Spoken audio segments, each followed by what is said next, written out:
Before we begin our forum today, I'd like to thank all of you for attending, and special thanks goes out to our sponsors and members of City Club for your ongoing support. My name is Heidi Starrett, and I'm the chair of City Club Missoula. Today's forum will take a look at the Open Space Bond Initiative, which will be on the November ballot. I'd like to thank our board members, Brett Rosenberg and Susan Hay Patrick, for their efforts in putting this forum together today. At this time, I'd like to welcome our presenting guests. Amber Sherrill, Executive Director of Five Valleys Land Trust. Amber will be standing in for Julie Gardner, and Jesse Ramos, Ward 4 City Councilman. We were expecting Julie to be here today. She is the treasurer of Yes for Open Space, Rivers and Farmland. Unfortunately, she was called away to a family emergency and couldn't be here. So Amber, thank you very much for stepping in. I'd also like to welcome Sherrie Devlin, who will act as our moderator for today's forum. Both speakers will have 10 minutes each to present information on the Open Space Bond Initiative. Sherrie will act as our moderator today to ensure a fair, balanced, and civil discussion. And once we complete the presentation portion of our forum, we will break for 10 minutes for table talk. Sorry, this keeps moving on me here. Table talk allows for each table to introduce themselves to one another and discuss today's program. We'd like to ask that each table come up with one question for one of the presenters, or one question for both of the presenters to answer. Each question should be brief and on topic. Members of the press are reminded to hold off on asking their questions until the forum has convened. Both Amber and Jesse, I believe, will be available for press questions upon the conclusion of today's forum. After each table has asked their one question, we're hoping to have additional time to take individual questions. At this time, I'd like to introduce our moderator for today's forum. Sherrie Devlin has spent her professional life as a journalist, primarily reporting, writing, and editing the stories of people and places in Missoula and western Montana.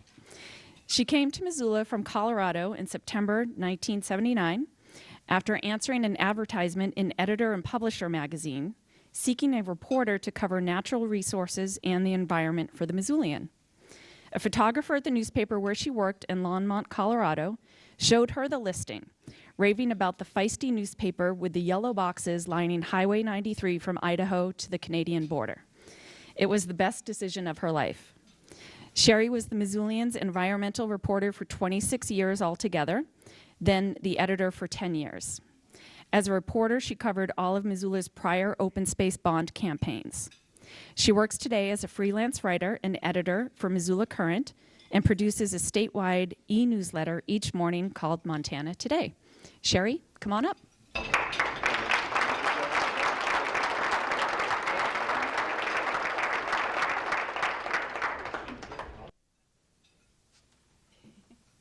Just be careful, it's a little... Thank you for being here. Thank you. This is for Jesse. Okay.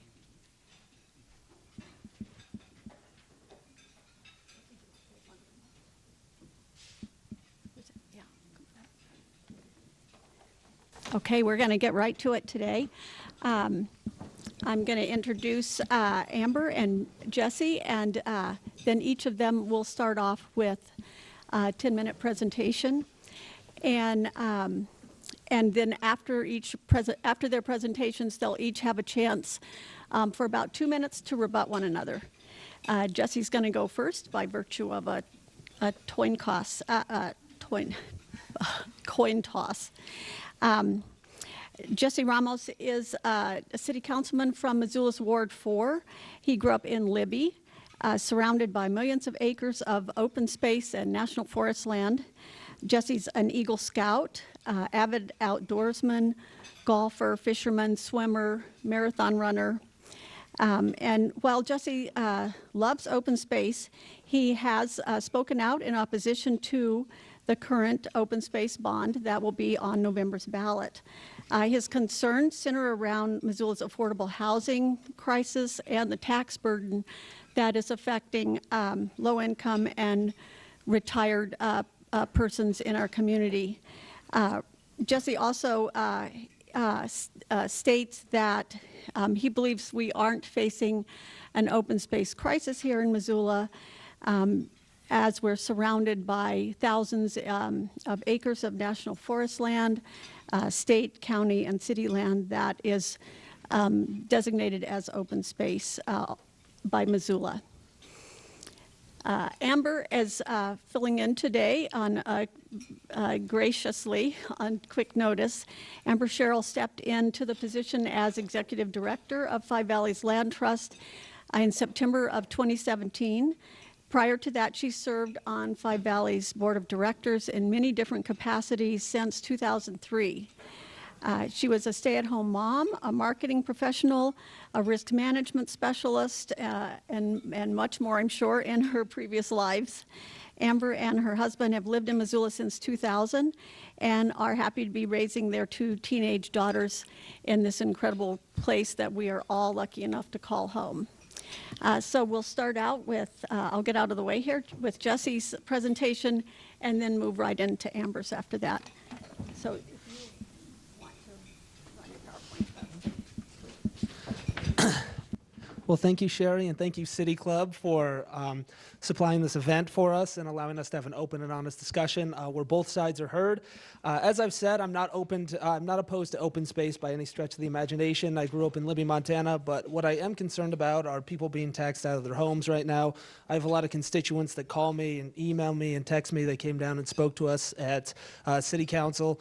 And they're struggling right now. They're single moms. They're people with lower incomes. They can't really afford the nice amenities everybody else can. They're living paycheck to paycheck. There's folks that are living on a fixed income that have worked their entire life, paid off their home. They've done the right thing, but their taxes keep going up. They keep going up. I know we're talking about $40 right here, roughly, if these bond measures were to go through. But $40 to me might not be the same as $40 to somebody that's worked in a blue-collar job their whole life and saved and skimped, and now they have medical expenses on top of the existing property taxes and the other bond measures. So I just wanted to state that for the record.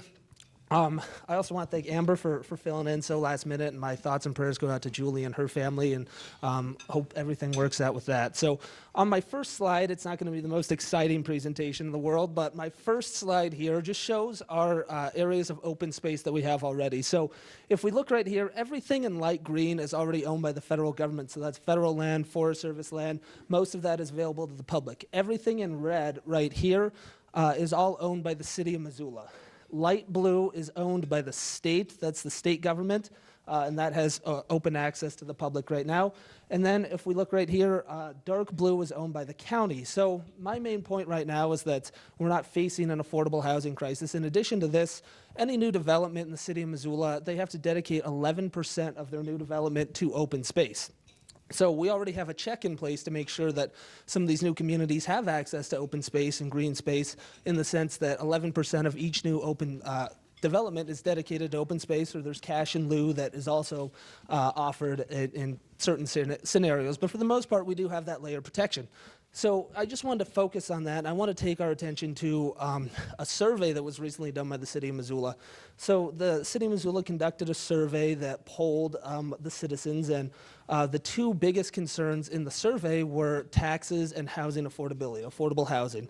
So everybody was very satisfied with the quality of life right now in Missoula. I think we all agree we have a great place to live, we have a lot of amenities, but there are some concerns that people are facing. And unfortunately, these 2 bond measures ultimately are counterintuitive to those 2 big concerns, to housing, affordable housing, and to property taxes. So I'll start with property taxes. So it's a $15 million bond, but when you factor in the amortization with the interest rate on it, it's not really $15 million. You're looking at north of $20 million by the time that we've paid back all the interest on the debt. So there's that aspect of it as well. And in addition to that, you're taking taxable properties off of the table for development. Actually, let me find my slide clicker here.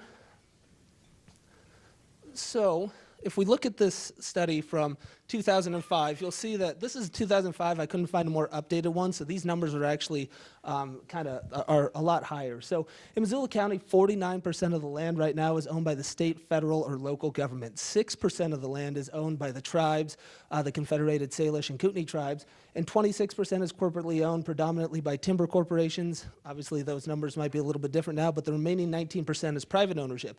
But what's more troubling, I think, is the fact that 86% of the land in Missoula is classified by the Department of Revenue and Agriculture as tax exempt. So what you have right now is 14% of the land in Missoula County already paying the taxes for 100% of the county. So we have 14%, and again, we passed the open space bond in 2006, so this number might even be closer to 87, 88%.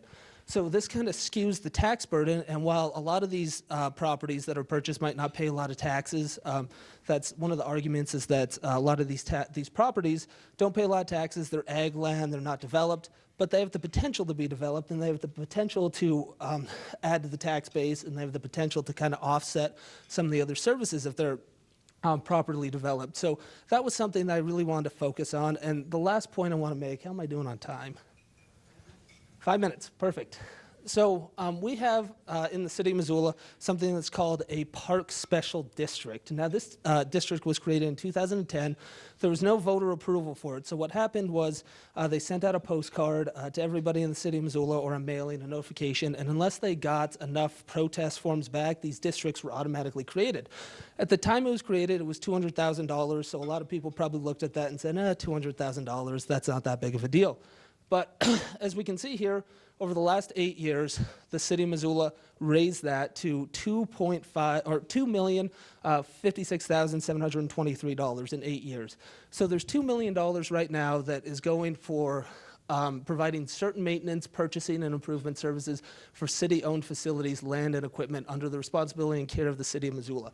So we have something in place already that's already helping us take care of more open space. So my question is more about the priorities of various things. So Ravalli County has a mill levy in place that they put on the ballot that provides care to veterans.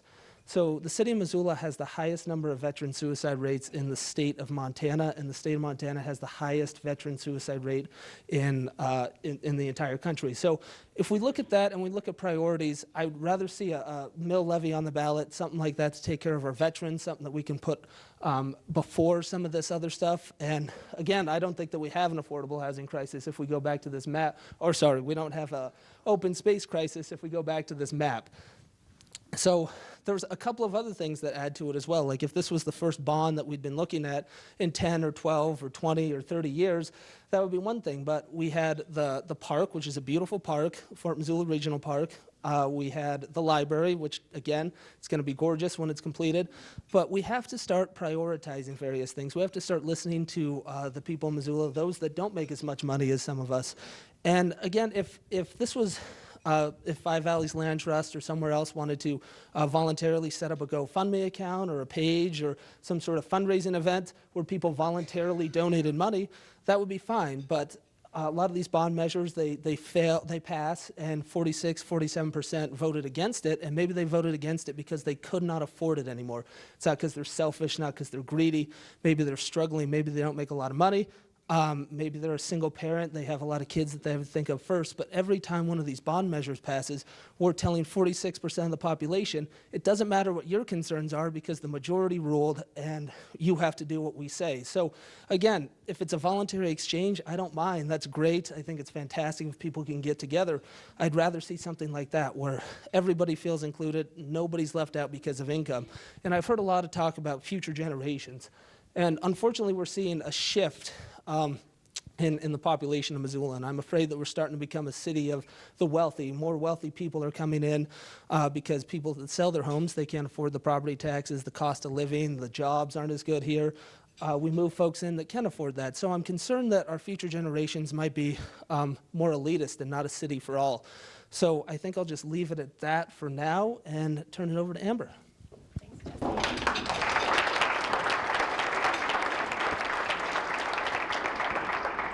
Is this one on? Okay, it is. Thanks, Jesse.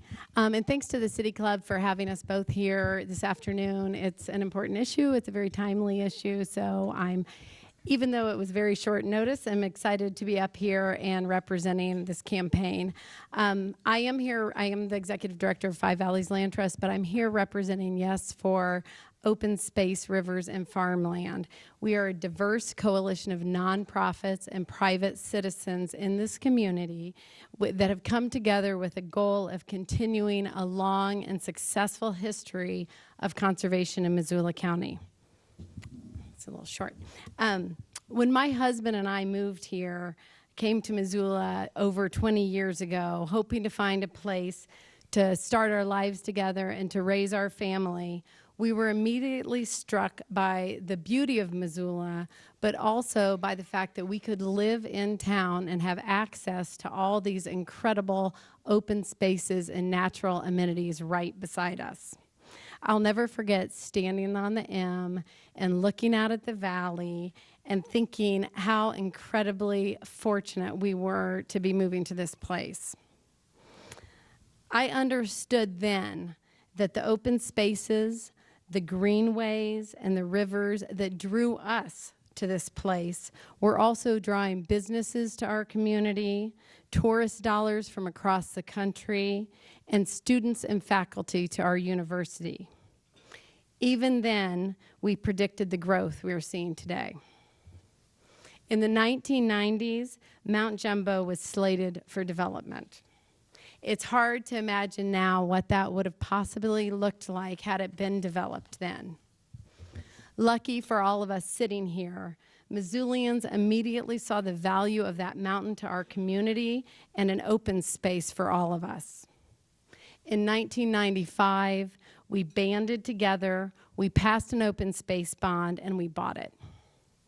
Today, you can hardly look up at the L without seeing hikers, runners, school children scattered all over the trails. And I personally am thankful for those who had the forethought to plan for the future of this place. In 2006, the citizens of our county came together and passed a $10 million open space bond. This money was leveraged almost 4-to-1 by federal, state, and private sources, resulting in a huge amount of additional money for our county. The 2006 bonds are now nearly gone. The 2006 bond, along with the 4-to-1 match, provided the funds needed to complete 43 new projects that protected over 15,000 acres of wildlife habitat, over 9,000 acres of agricultural lands, over 40 miles of our waterways, and 19 miles of new trails, all in Missoula County. With these funds, we were able to protect the confluence of Rock Creek and the Clark Fork River. This property alone has provided an opportunity for hands-on learning for the Missoula College Heavy Equipment Program, an outdoor classroom for Clinton and Bonner schools, a bird banding station, a ecology program area, and now an all abilities trail that will soon connect to a wheelchair accessible wildlife viewing platform. This would not have been possible without bond funds. The 2006 bond also protected over 4,000 acres of the county's most productive agricultural soils, from Woodworth Meadow to Evero, from Frenchtown to Lolo. This gave beginning farmers and ranchers a place to farm and helped existing families continue their farming and ranching operations. This allows the rest of us to eat locally sourced food and to enjoy a vibrant farmers market. The 2006 bond provided the critical matching funds needed to secure Travelers Rest State Park for the town of Lolo, providing a community space as well as a safe trail connection for the kids of Lolo to bike and walk to school. In other projects that utilize the bond fund, there are many more examples of critical wildlife habitat, important agricultural lands, important cultural sites, and many more community shaping projects that were funded over the last 12 years. We live in an area that is growing quickly. Outdoor recreation and scenic open spaces have become a driver for both tourism and businesses relocating from our more urban centers. As the CEO of ClassPass recently said, one of the most important factors that made Missoula at the top of its list was the access to public lands with trails, rivers, and mountains nearby. While open space is important to business recruitment and economic stability, this growth also makes it particularly important right now that we plan for the future to both maintain, protect, and manage this asset and this piece of our growing economy. A new bond could provide permanent, safe, public access to the Bitterroot River at Buckhouse Bridge. This would alleviate the dangerous parking along Highway 93, provide safe river access, and create a trail system along the river. A new bond could help complete the conservation of Mount Dean Stone, a project that has broad community support and a working group with over 20 diverse organizations ranging from Run Wild Missoula to Providence Health and Services to Summit Independent Living. This is not only an important connection for wildlife and recreation, but it would also secure a wildfire urban interface buffer zone. If you caught the Missoulian article last week, I'm taller than I thought. I like that. If you caught the Missoulian article last week, you saw that Headwaters Economics' statewide study showed that 30% of new homes in Missoula County are being built on 10 or more acres, and that half of all the homes, new homes that were built between 1990 and 2016 were in high wildfire hazard areas, not moderate, high. We saw what happened in California. It's real. We need to think about it, and we need to plan for those buffer zones. A new open space bond could also finally provide Frenchtown residents access to the Clark Fork River from town, a project that would include an all abilities access trail to the river and Frenchtown School, a natural area close by for fitness and education.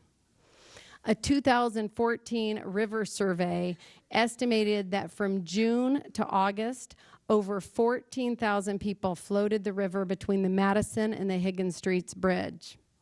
A new count this past summer anticipates that that number will be quite a bit higher.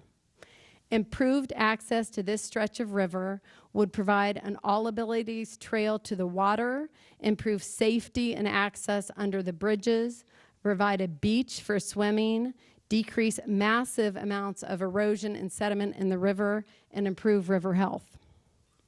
Our ability to connect people to the outdoors not only improves their quality of life, but has been shown to improve their physical and their mental health. An open space bond in 2018 would allow our communities to continue this work by connecting the underserved neighborhoods, such as the area west of Reserve and the south side of Missoula, to natural areas. It would allow for greenways through our more urban center and give all neighborhoods access to safe trail connections in their community. And the stewardship levy would allow us to continue to take care of these places. These are only a few of the projects that could be completed with the availability of additional funding. As the population of Missoula continues to grow, planning for the future is critical for our ability to keep all areas of the city livable, to preserve this important economic driver, and most importantly, to have the tools necessary to plan for this growth, because it is going to happen.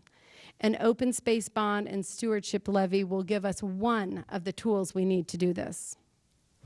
The beauty of this type of funding, public funding mechanism, is that it allows us to respond to community needs and opportunities as they arise. It gives us the ability to provide everyone in our community access to natural amenities, not just those that can have the means to purchase them for themselves. The open space bond and stewardship levy together are great partners, and one gives us the ability to acquire, preserve, and improve, while the other allows us to steward the lands we've protected, including reducing the risk of wildfire. They're great planning tools together. Am I done? Do I need to stop? Okay, I'm done. Okay. It's $3 a month for the average price home. That's my, thank you.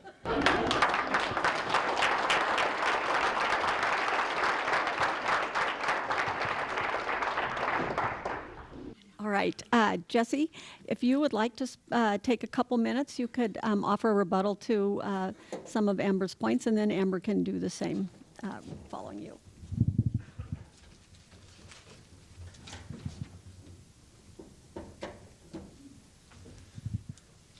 Great presentation, Amber.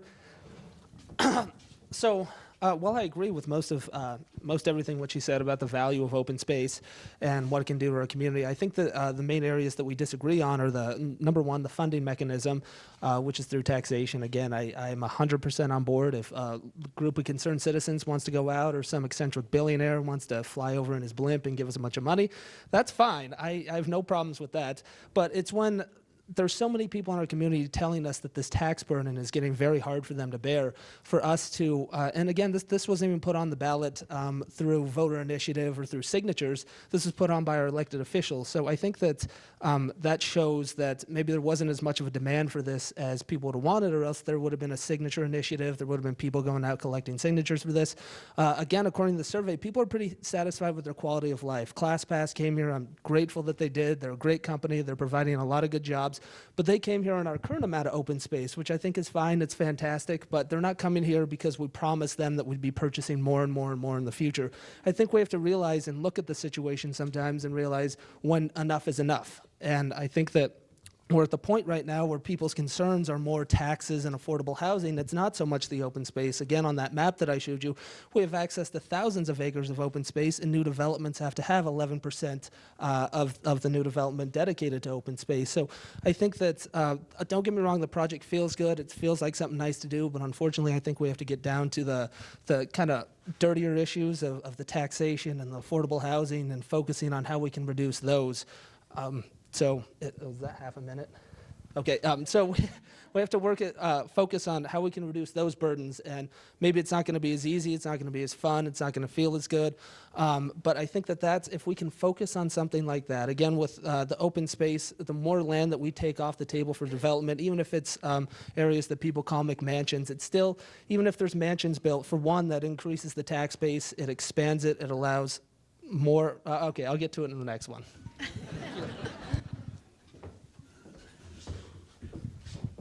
Thanks, Jesse. First I want to say that the map with the green that he showed does not cover the river corridors, the ag land, or give an accurate representation of what pieces are public and what actually have publicly accessible pieces of land and which ones are close to town.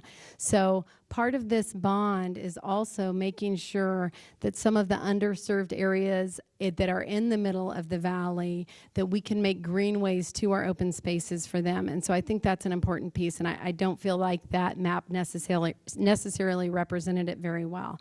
He touched some on governmental waste. I can't speak to governmental waste overall. What I can speak to is the fact that the open space bond funds have had rigorous oversight by our Open Space Advisory Committee.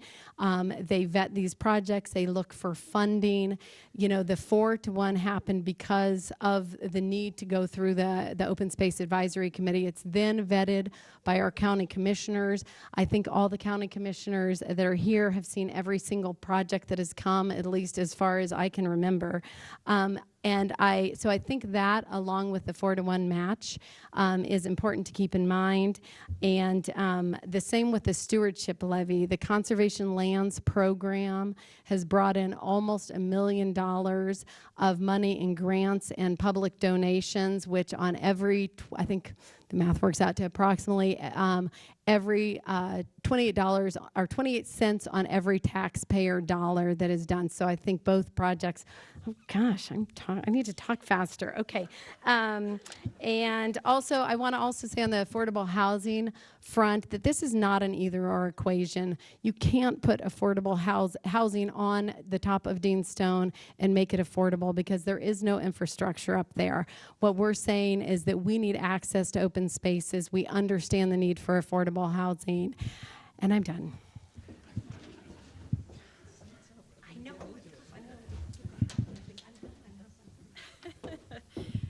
Okay, I'm really thankful that I don't get timed. So thank you, Denise, for not holding up the card for me at this moment. Thank you, Amber and Jesse and Sherrie. We will now take our 10-minute break for table talk. Again, we ask that you discuss the topic at your table, come up with one question that you'd like to pose to either of the presenters or one question that they can each answer. And we will get back to this in 10 minutes. Thank you.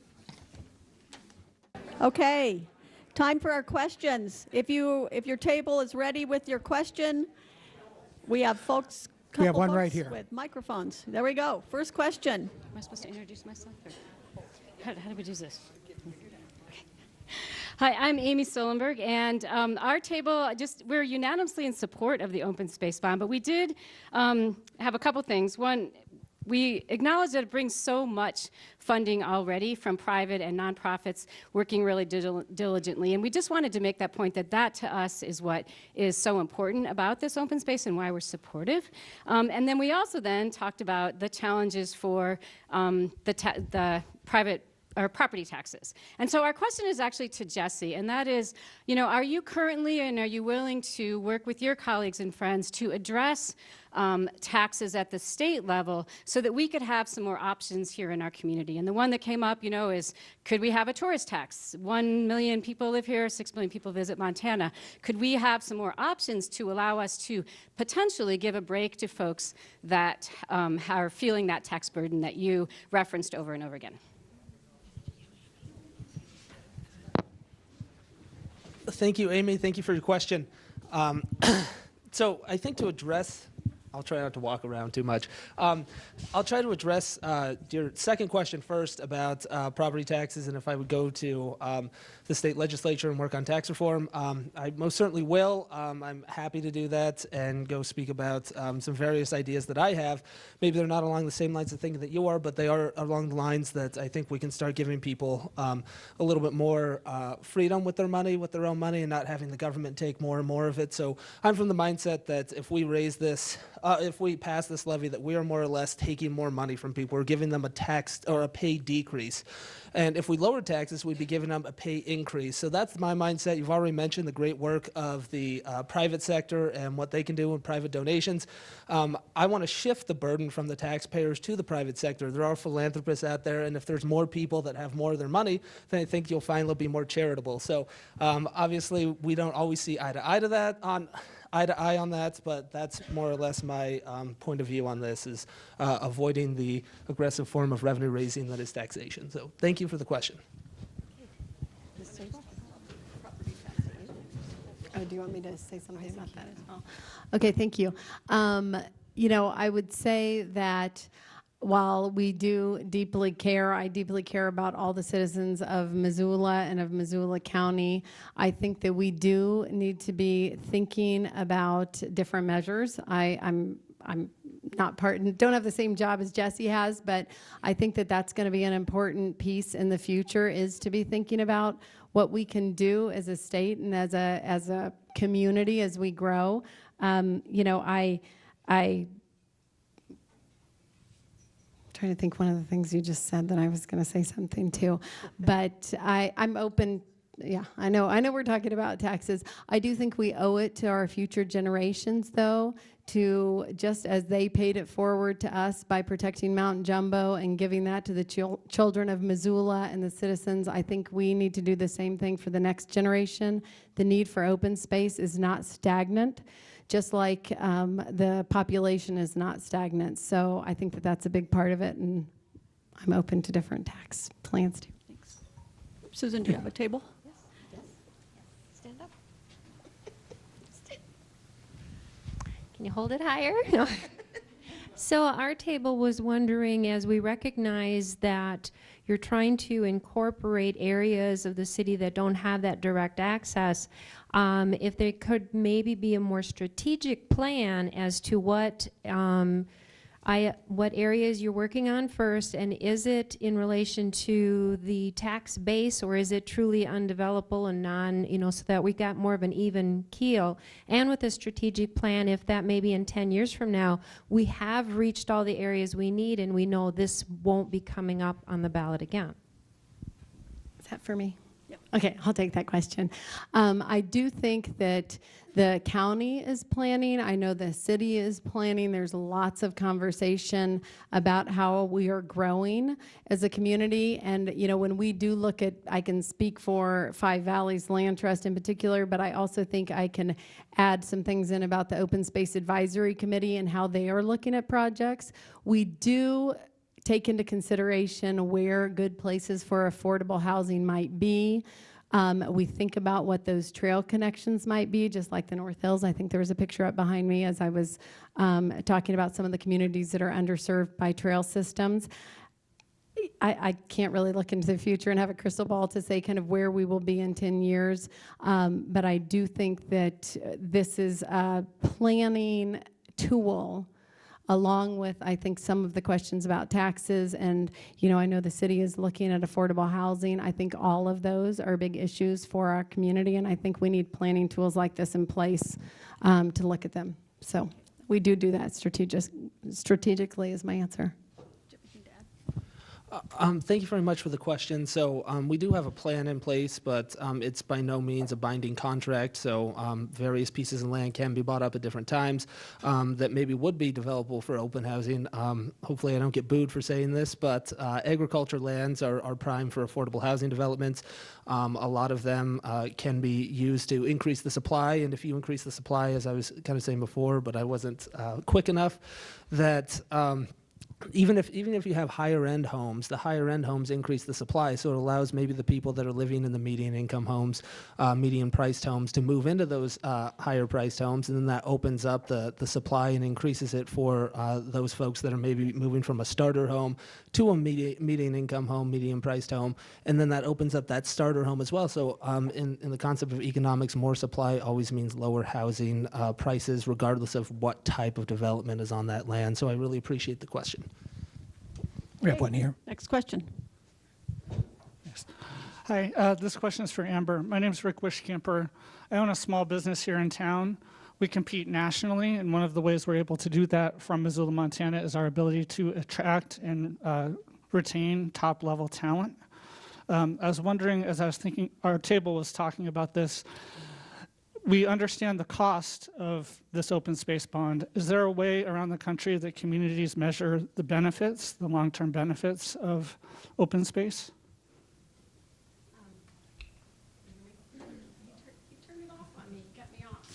He's trying to cut me off here. Just kidding, Jesse.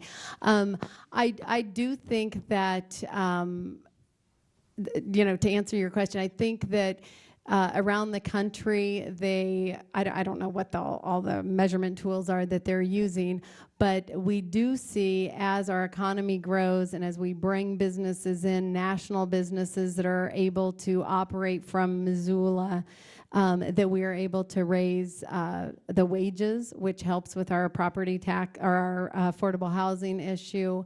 And I think that around the country they are looking at different mechanisms to let open space and affordable housing work together. And I'm hoping as a community we're able to take note of that, and this will be one of the tools in doing it. Thank you for the question. So again, it all sounds well and good to say that this generates a lot of economic opportunity, and it raises wages, and it lowers the cost of housing, and it does this, that, and the other thing. But unfortunately, if you look at the numbers right now, there was a study just put out by a liberal think tank, the Economic Policy Institute, that the bottom 99% in Missoula make $14,000 less per year than the bottom 99% does in the city of Bozeman. And you also look at the cadastral and you do a comparison of what $330,000 home pays in property taxes in Missoula County and Gallatin County and Yellowstone County, and you're looking at $1,100 to $1,400 more per year that these houses are already paying in Missoula. So I think we have to be honest with ourselves and realize that we do have a taxation problem, and unfortunately that is greater than our open space problem right now. And I think a lot of that is because of some of the other bond measures that have just recently passed, that maybe we have to just take a step back and let people catch up with the debt that they already have, that they're paying on, that's hurting them, and then maybe look at this open space bond when some of those other bonds expire in a few years. Okay, next question. Thank you. So I think we can all agree that, and it seems like you both agree, that open space is really important, and so is affordable housing. And in the instance that the community decides not to pass this open space bond, do you have any other, like, is there a plan B? What other sort of funding resources would there be to still get some of these really important projects off the ground? Is there a plan B? We don't have a plan B yet. No, we.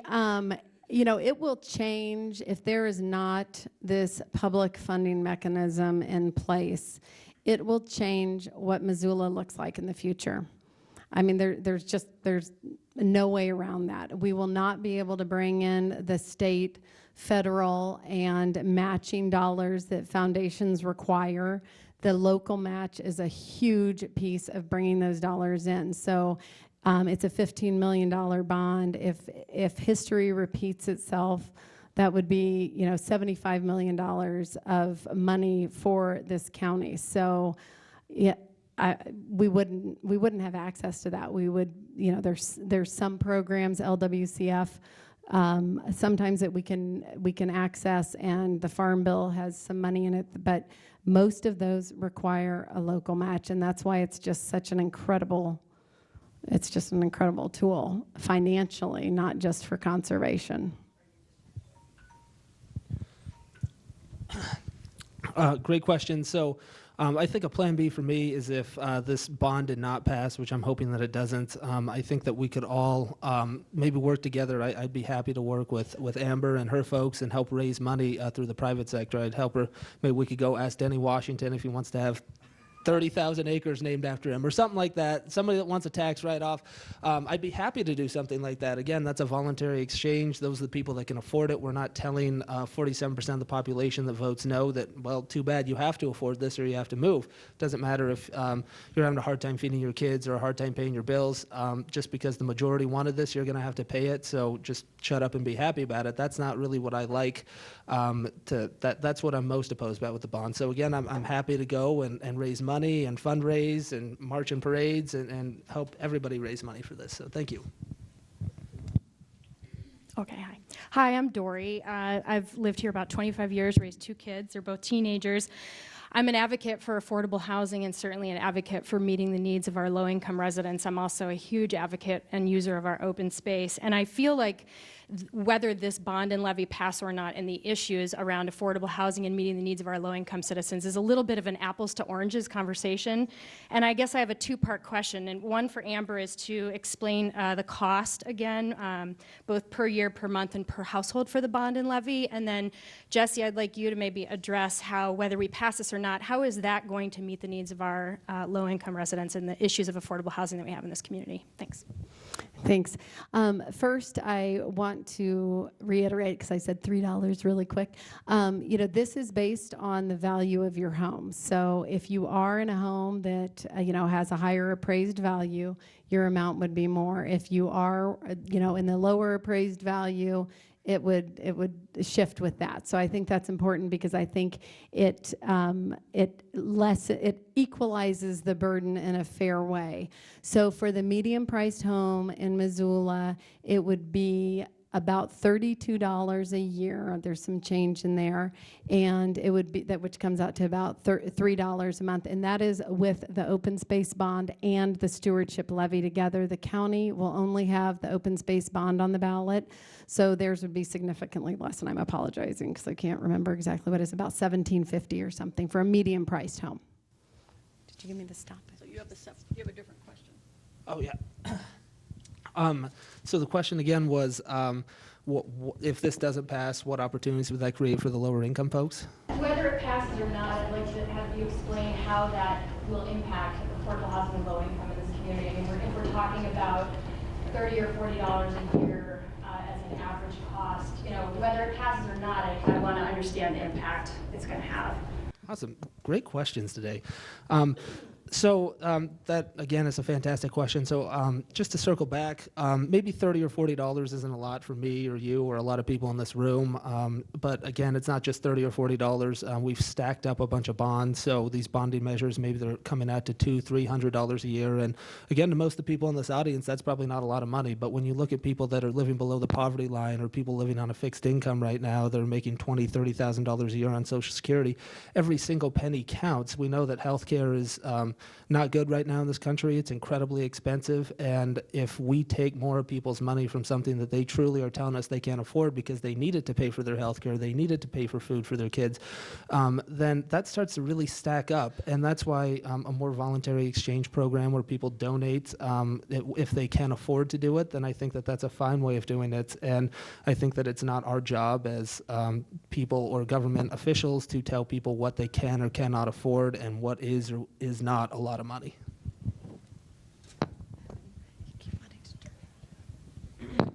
Hi. I have a question at our table for Amber.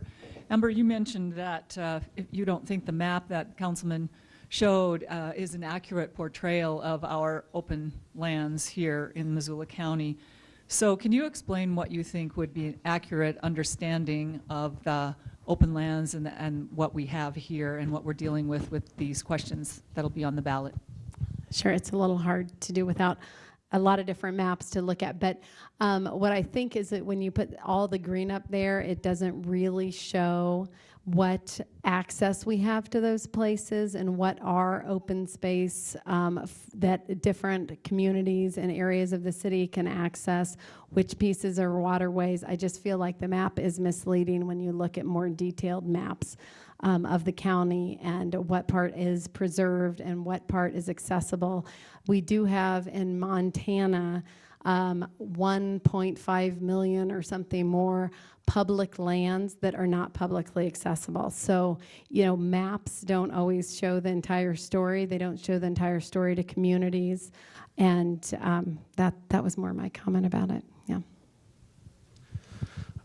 Thank you, Amber, and I think that you did touch on a good point, that just because the government owns land doesn't necessarily mean that people get to access it, and I think that that's something that a lot of people are concerned about when their tax dollars are paying for certain pieces of land and they're not even allowed access to it. So that's pretty much all I had to add on that I agree. I'd like to see us maybe work on expanding access to these public lands that we already have that are existing, that have already been paid for, as opposed to looking at taking a bigger bite of the apple with more and more open space and more tax dollars. I'd like to see us focus on the existing land, opening up access to that, and allowing the communities to enjoy the land that they own and they've paid for.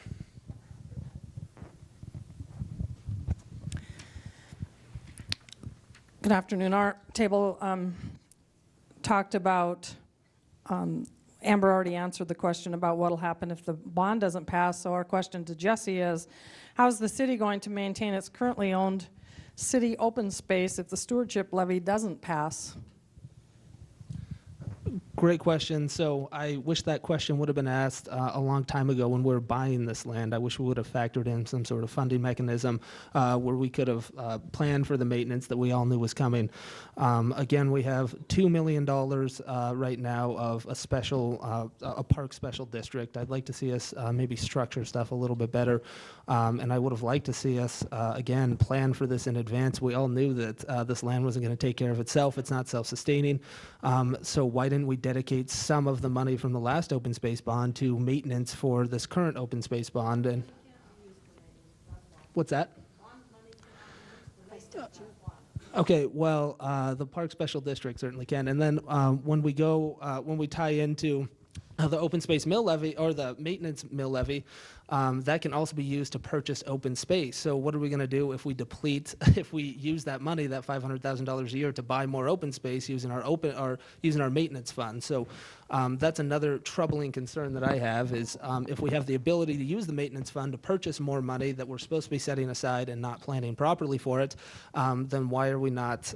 Why do we need that? Why do we need that clause in there? Why can't we just designate it specifically to only existing open space maintenance? So I would like to add also that what I think Jean said, and I want to make sure everyone understands that the reason we're running an open space bond along with a stewardship levy is that open space bond funds by statute cannot be used for maintenance cost. I think this is why the two together are really important. And there is a bit of language in there that said it can be used for acquisitions. I would be, that's just kind of if we get to the point that we've caught up on everything, we don't anticipate that it would be used that way.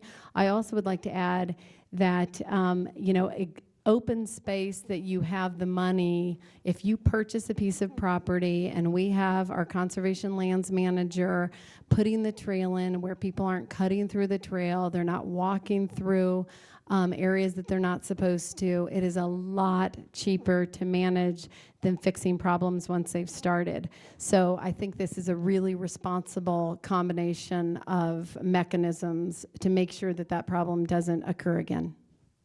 Okay, Susan.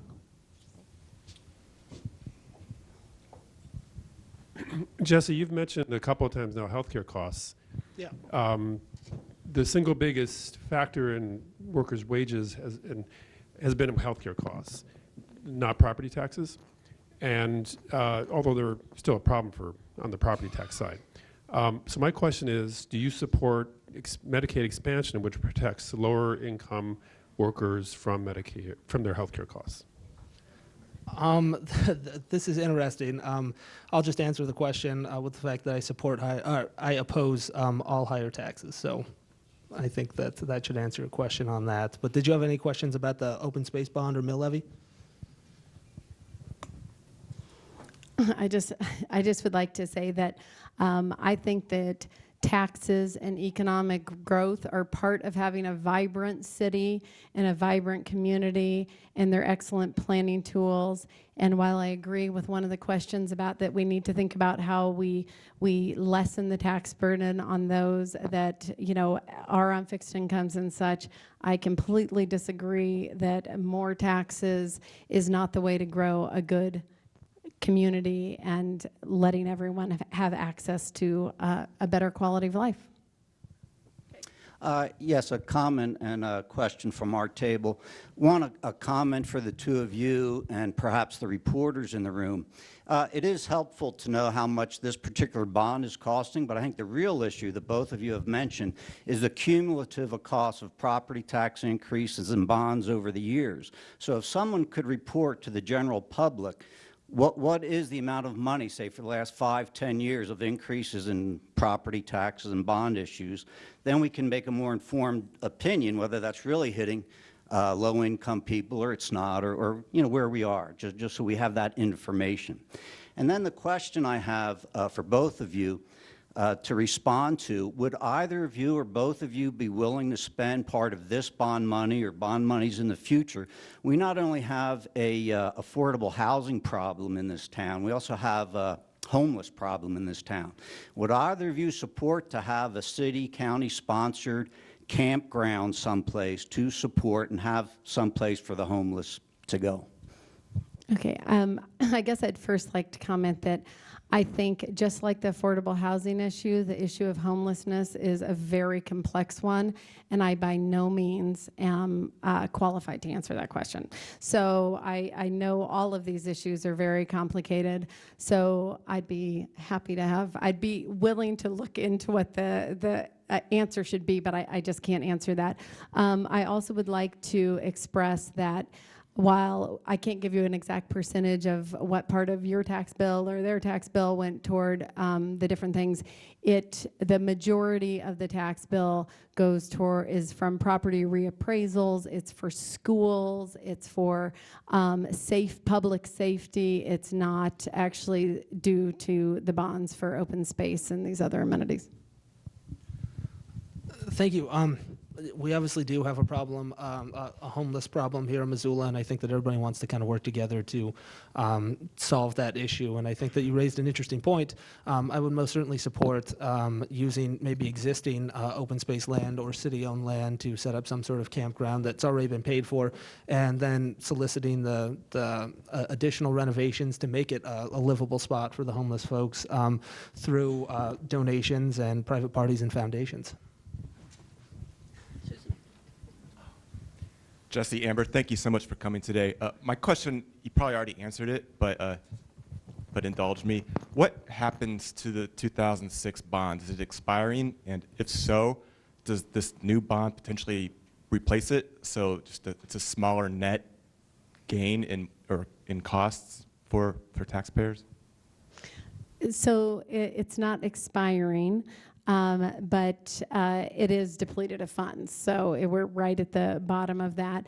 And that there would be a crossover for a short period of time for both of those. I don't know the exact number, but there would be a crossover with both bonds on your tax bill for a bit, but not, it goes onto your tax bill once they issue the bonds. So if we vote on this in November, you don't just get a bill the next year for the whole thing. It goes on slowly as projects are funded, and that was the same with the other, the 2006 bond as well. So, okay, he doesn't want to say anything on that.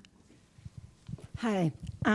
Our table has a two-part question in that on Jesse's slide, one of the last things was that the percentage of agricultural land is dropping in the community. And so I'm wondering how the bond issue would relate to that. And then also, if it does relate to that, does a bond remove the land from the tax rolls? And so how does that affect us? And also, I know some of the bond money goes to conservation easements. And how does that affect the tax rolls? Great questions. So I'll start with the second one first. So basically, as far as removing anything from the tax base, right now, as has been stated, it's very hard to tell what is going to be purchased. I mean, there's a plan for it, there's this, there's that, but that doesn't always mean that it's followed. So a lot of agriculture land does already have lower property taxes. They have exemptions, they have deductions, various things like that.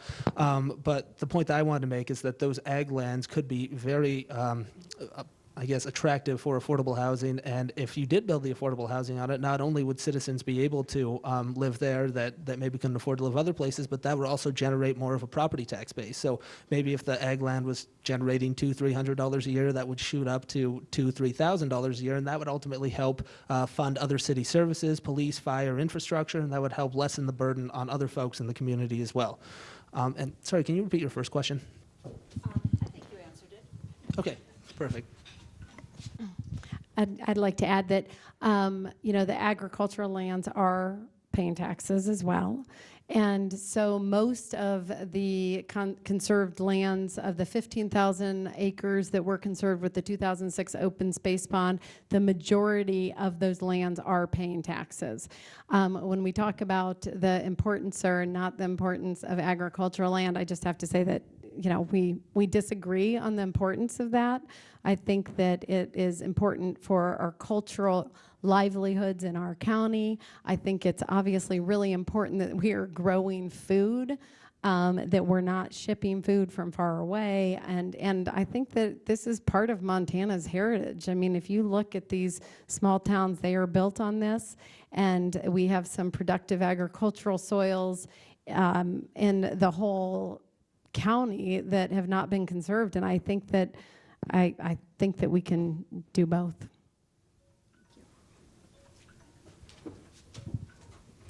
All right, thank you everyone for your participation. I'm sorry if we didn't get to everybody's question, but we have run out of time. The good news is that everybody's interested and engaged, and that's the important part. Of course, don't forget to vote in November on the 6th. I'd like to thank everyone for being here today. Jesse, Amber, and Sherrie, thank you so much for the discussion. I do have a few more announcements I'd like to share with everyone. First, I'd like to always thank MCAT for recording our monthly forums. Replays of our forums are available on the website, mcat.org. And again, on behalf of City Club Missoula Board, I'd like to thank everyone for being here today. We do hope to see you all here next month. Unfortunately, our slide was incorrect. The forum next month is November 5th, and it will be sexual assault, education, prevention, and response. We'll have 4 speakers here, and it's all about how is Missoula doing today on that topic. And so we hope that you will join us. And again, thank you for all being here today. We appreciate it.